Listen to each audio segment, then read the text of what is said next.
قلنا في المدرسة انه اقصر طريق ما بين نقطتين هو الخط المستقيم. اليابانيين بقى عندهم نظرية تانية بتقول انه اقصر الطرق هي الابداع، الخط المبدع.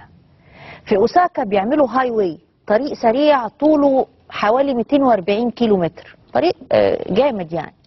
كان في مشكلة انه في جزء من الطريق ده في وسطه في مبنى كبير جدا. اصحاب المبنى مش عايزين يهدوه ومش عايزين ياخدوا اي مقابل، على اساس ان الشركه اللي بتنفذ الطرق وهي شركه خاصه تزيحه يعني.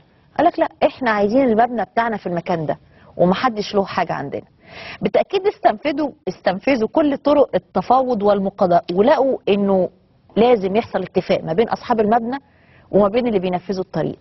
اصحاب المبنى ما غيروش رايهم. اصحاب الطريق قالوا خلاص نحل المشكله. يحلوها ازاي؟ انه يعاد تصميم المبنى ويمر الطريق السريع من داخل المبنى. الصورة دي صورة حقيقية. الطريق الهاي واي ماشي اهو، وبعد كده الاشارات، وبعد كده يدخل شبه النفق ده جوه العمارة.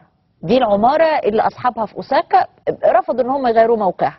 الطريق ده مش ارضي، ده طريق علوي، يعني في لقطة هتيجي بعد كده هتشوفوها حضراتكم، هتلاقوا انه مرتفع عن الارض.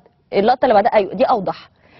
اللي حصل ان هم اتفقوا مع اصحاب العماره انه في 3 ادوار، 3 طوابق تخلى عشان يبقى يمر بيها الطريق ده. التحدي الحقيقي ما كانش ان هم يبنوا الطريق ازاي، التحدي الحقيقي كان ازاي الطريق يمر من غير ما يعمل اهتزازات وذبذبات او ضوضاء في العماره.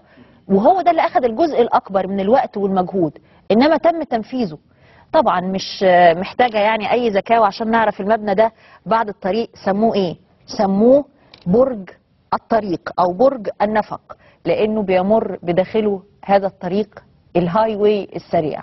مفيش مشكلة ملهاش حل، ومفيش مشكلة تتحل بالقهر، انما في النهاية في طريقة مبدعة لحل المشاكل. بعد الفاصل هيبقى عندنا مشاكل كتيرة بس مش عارفين هنتعامل معاها بإبداع ولا لا.